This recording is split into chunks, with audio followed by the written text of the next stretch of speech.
The following is a special presentation of The World Tomorrow with Herbert W. Armstrong. We can say now that we shall have no wars again. We shall sit together round the table to negotiate and settle. No more wars, peace, real peace, and forever. It is in this human spirit that I say to you with all my heart, Shalom. The Middle East, a land of centuries-old conflict, but also the land in which President Sadat of Egypt and Prime Minister Begin of Israel have recently together lit the torch of peace. Will the rest of the Mideast see the light as well? Or will the flame be summarily snuffed out and this area become the very land that finally plunges mankind into World War III?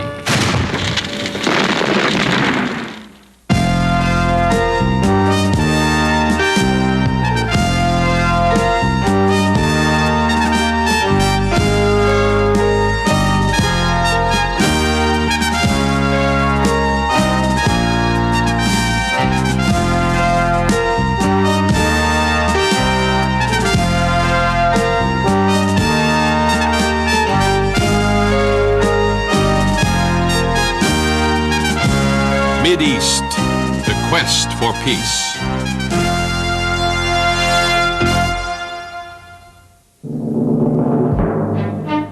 The Middle East, long a land of great importance as the home of Judaism, Islam, and Christianity, has today attained even more crucial significance with the current world energy crisis.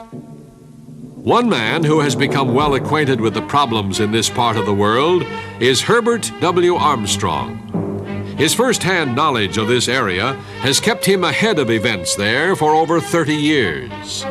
A familiar face in the Mideast, he's had personal meetings with President Suleiman Frangi of Lebanon, Prime Minister Hedi Nouira of Tunisia, King Hussein of Jordan, Prime Ministers Golda Meir, Yitzhak Rabin, and Menachem Begin of Israel, and President Anwar el-Sadat of Egypt.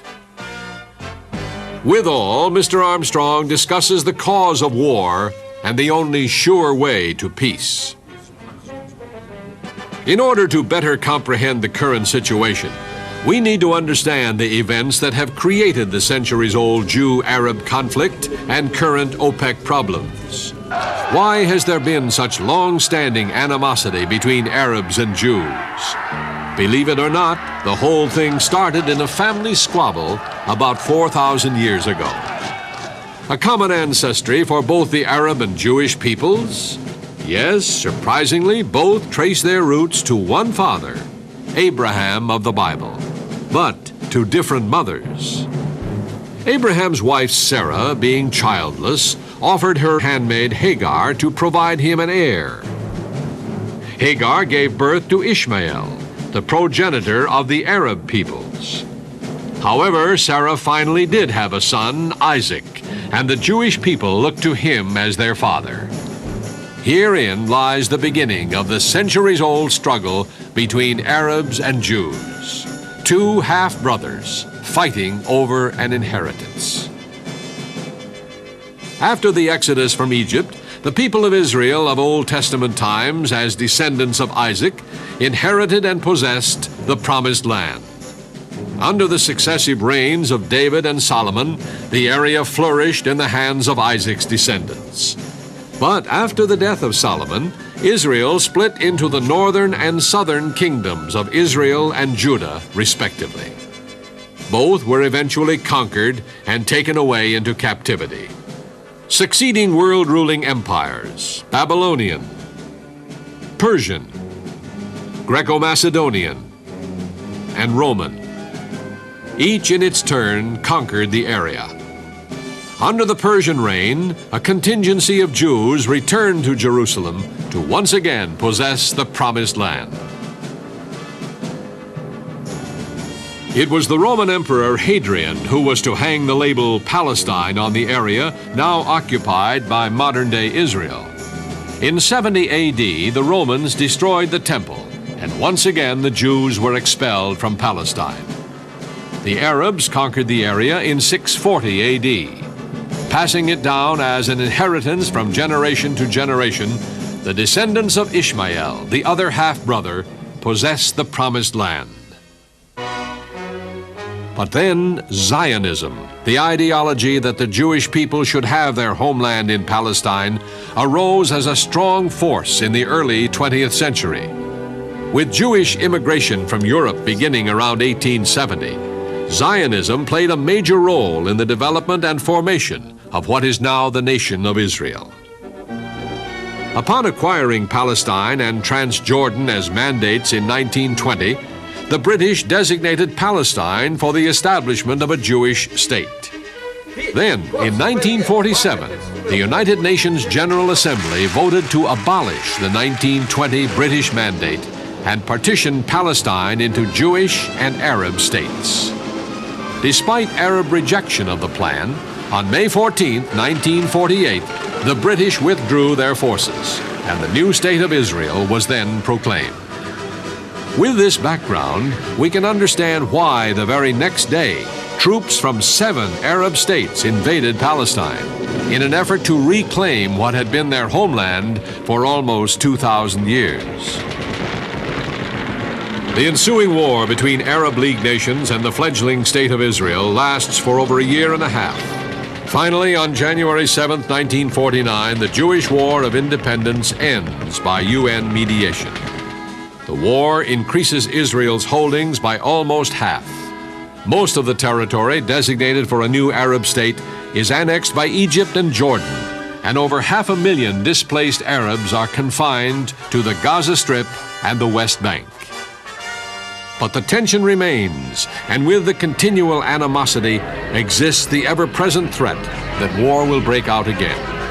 And it does. On July 26, 1956, under the leadership of Gamal Abdel Nasser, Egypt nationalizes the Suez Canal. An agreement with the Soviet Union has already provided Egypt with large quantities of arms. On October 26th, operating under a secret agreement with both England and France, Israel seizes the Sinai Peninsula, and Franco-British troops take over the Suez Canal, ostensibly to protect it. Pressured by the United States and the Soviet Union, Britain and France withdraw, but it is almost a year later before Israel pulls out. Following the Israeli withdrawal, a UN peacekeeping force is installed to guard the Egypt-Israeli border. But this is yet another short-lived peace. In 1967, Egypt persuades the UN to withdraw its force from the Sinai, after which it immediately blockades the Gulf of Aqaba, shutting off a key Israeli shipping route. Then Egypt deploys troops on the Israeli border. But this time, Israel strikes first. In what came to be known as the Six-Day War, Israel seizes the Sinai Peninsula, Syria's Golan Heights, and all of the West Bank, including East Jerusalem. The victory is swift and decisive, and although the UN Security Council asks Israel to withdraw its troops from the occupied territory, Israel refuses. Yom Kippur, a Jewish holy day, a day of fasting, a day of prayer. And suddenly, a day of war. On October 6, 1973, Egypt, in conjunction with Syria, invades Israeli-held territories. Egypt crosses the Suez Canal and pours into the Sinai Peninsula, while Syria attacks the Golan Heights.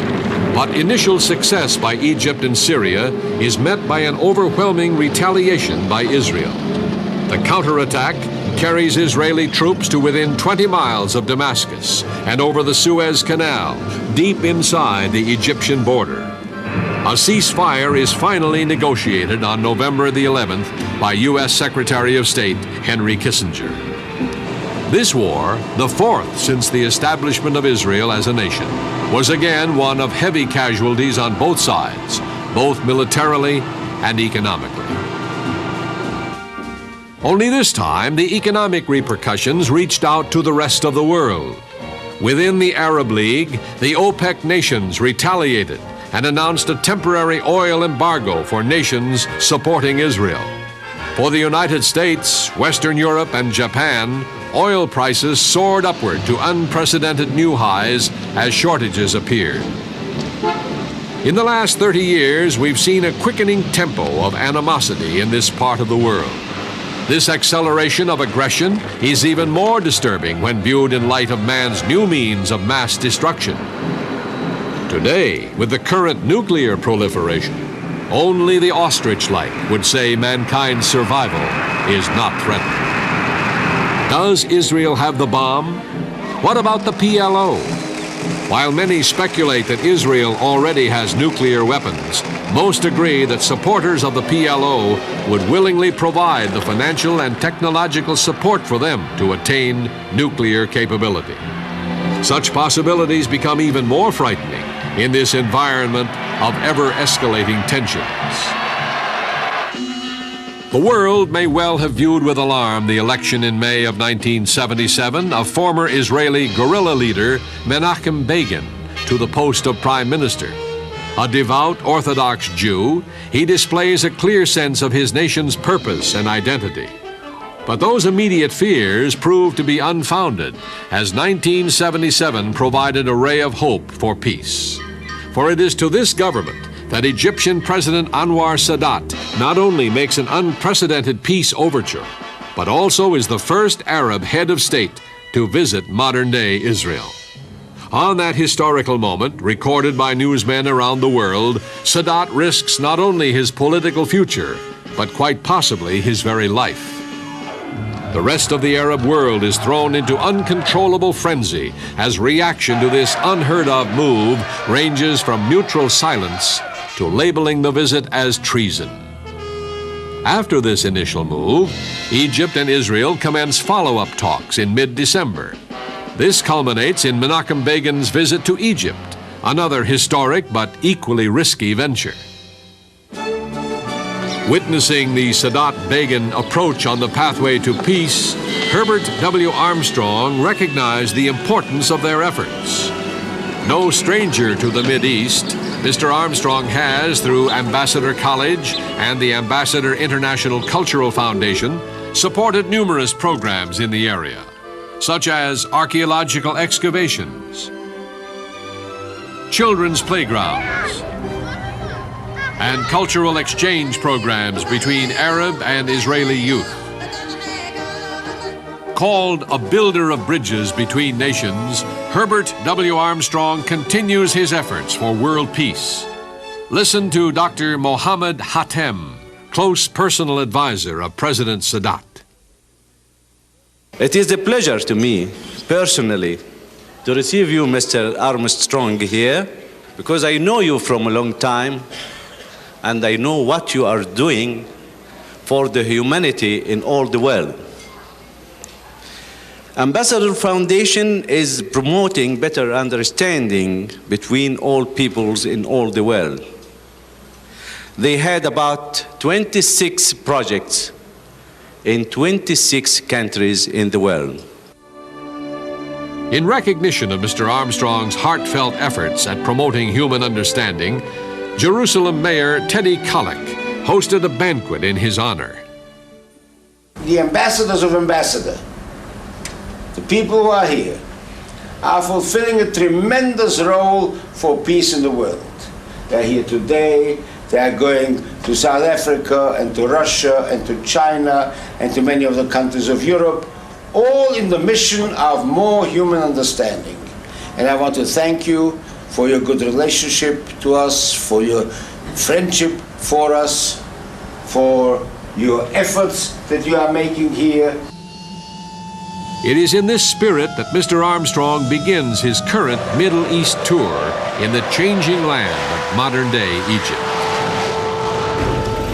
Cairo, a city in a land of contrasts, steeped in tradition, yet longing for progress, tied to the past, but looking to the future.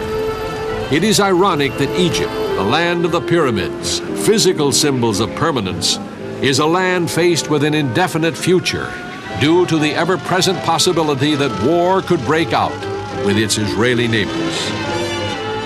Aware of the uneasiness here, of the pervading tension, Herbert W. Armstrong, speaking to some 300 government officials and educators at the Nile Hilton, acknowledged the dangers facing humanity.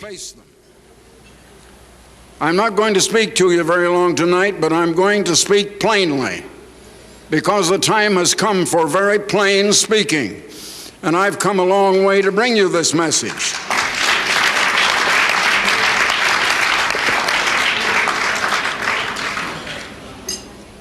And today we stand, if you pardon my giving you the bad news first, we stand on the very brink of human extinction. Conditions in the world are constantly growing worse, and the weapons now exist of mass destruction that can annihilate all human life from this planet. Now, in all human history, they have never invented a new weapon of mass destruction that has not been used. There is a cause for every effect, and we're in a very bad effect today. And in this world, we've been accustomed to treating with effects and ignoring the causes. And you can never get rid of an effect until you cure the cause. And it's time we learn why. What brought us to this kind of position in the world? Knowledge doubled in the decade of the 60s, but also world's troubles doubled. Troubles that man has been unable to solve or to cure. In the 70s, knowledge doubled again. But again, our troubles doubled. Now, the increased knowledge didn't cause the increased trouble. But on the other hand, the increased knowledge did not solve our troubles. And we still have our troubles. Such things as peace, which we don't have. We work for peace, we fight for peace. Yes, and there are wars constantly going on. There's one in the Middle East right now. But peace and happiness, contentment and joy, and abundant well-being that is universal for all of us, those are spiritual qualities. They're not physical qualities, they're spiritual. And we don't seem to realize that. There is a basic spiritual law, and it is in motion. That law could be stated as the principle of outgoing love toward others. I simplify it by calling it the way of give. Now, that is the way of cooperation instead of competition. It is the way of helping, of serving. I simplify it by calling that the way of give, because people can understand that word so well. But the opposite, the transgression of that way, is the way of get. And that's the way this world is living. This world is living the way of get. I love me, and I don't care about you except what I can get from you or take away from you. So the get way is the way of vanity, trying to exalt ourselves, the way of coveting, of lust and greed, the way of envy and jealousy toward others, the way of competition and strife that leads to violence and war. Having delivered the message of the root cause of humanity's problems to an audience of leading Egyptians, Mr. Armstrong then departed for Israel to continue his Middle East trip. When the Gulf Stream II touched down, this flight became the first since the Six-Day War to go directly from Cairo to Jerusalem. Jerusalem, the home of virtually all holy sites of the three major faiths, the Muslim Dome of the Rock, the Jewish Western Wall, commonly known as the Wailing Wall, and the Christian Church of the Holy Sepulchre, are all located within Jerusalem's walls. The city was divided prior to the Six-Day War, and Arab passions were inflamed when Israel took control. Since then, there has been Arab talk of a holy war to regain possession of that part of Jerusalem known as the Old City. Therefore, the present peace is an unstable one. Into this center of age-old animosity, Herbert W. Armstrong brought a message of peace. Speaking to a banquet at the King David Hotel that overlooks the west wall of the Old City, Mr. Armstrong again contrasted the two philosophies of life. Mr. Armstrong concluded his Jerusalem visit with a private meeting with Prime Minister Menachem Begin. During their discussion, Prime Minister Begin gave Mr. Armstrong a personal message to carry to President Sadat of Egypt, with whom Mr. Armstrong was to meet 8 days later.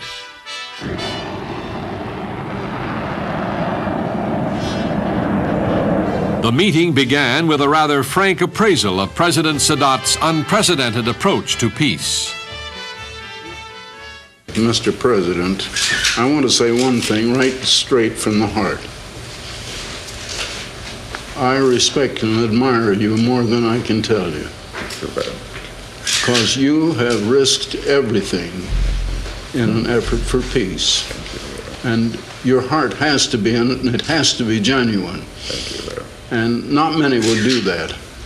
I meet heads of state all over the world, but I have not known one that would risk what you did of acquiring the enmity of the Arab world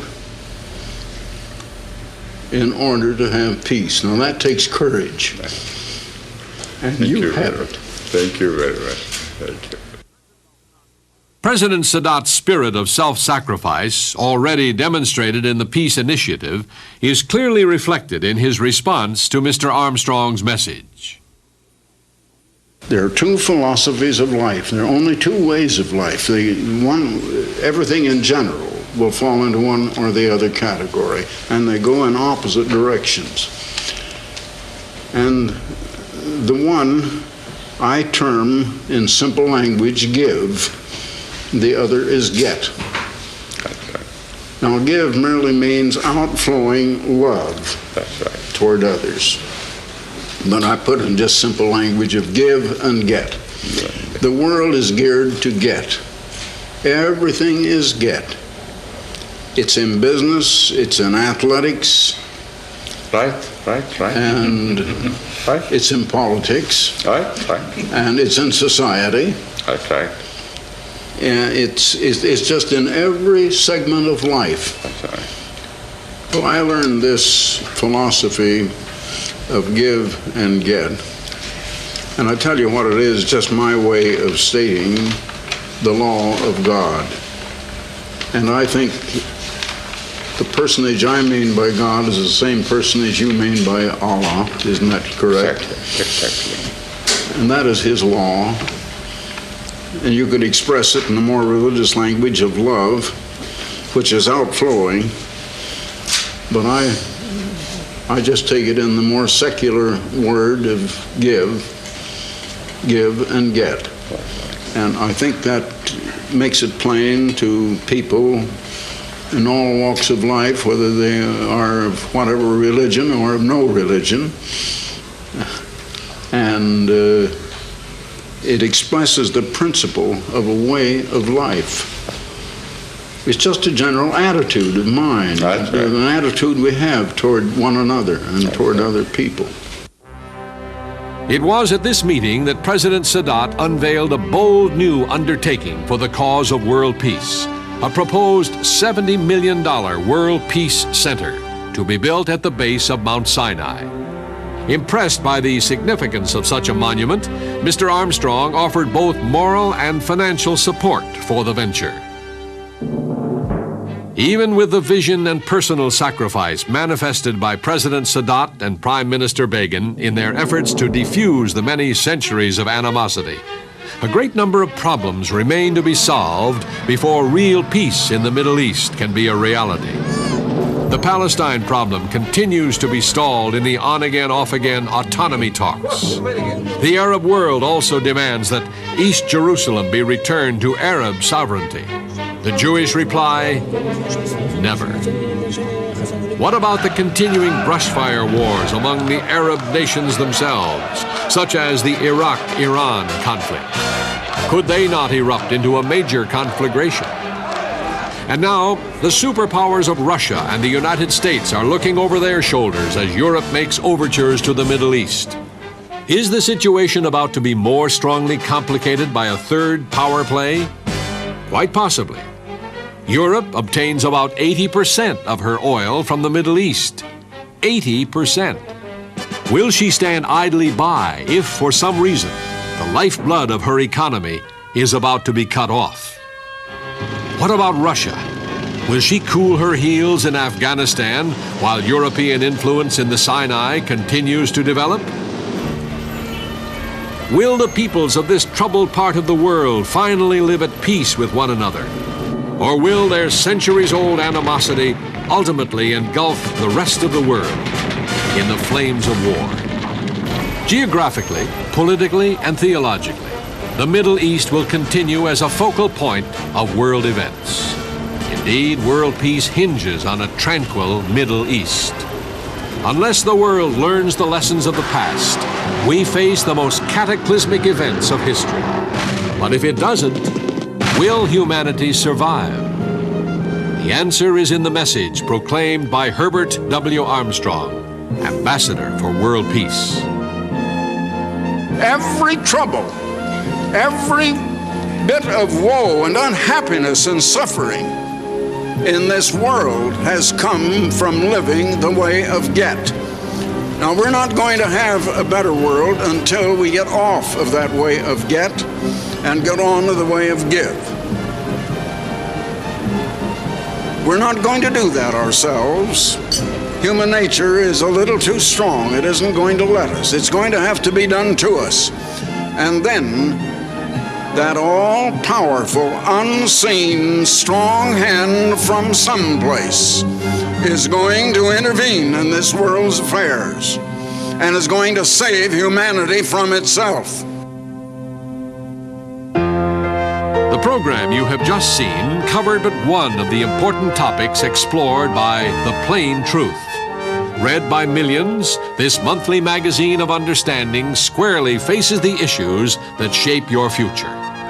Whether it's crisis in the Middle East or crime in our streets, The Plain Truth reveals the real solutions for today's problems. For your free subscription, call toll-free 800-423-4444. That's 800-423-4444. In California, Alaska, and Hawaii, call Collect 213-577-5225. That's 213-577-5225.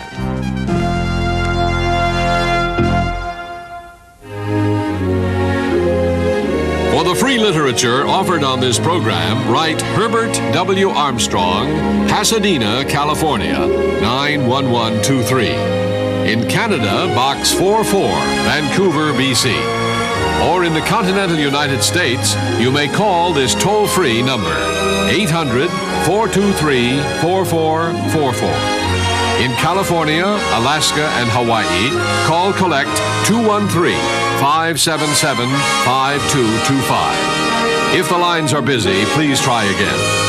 The preceding program and all literature were produced by the Worldwide Church of God.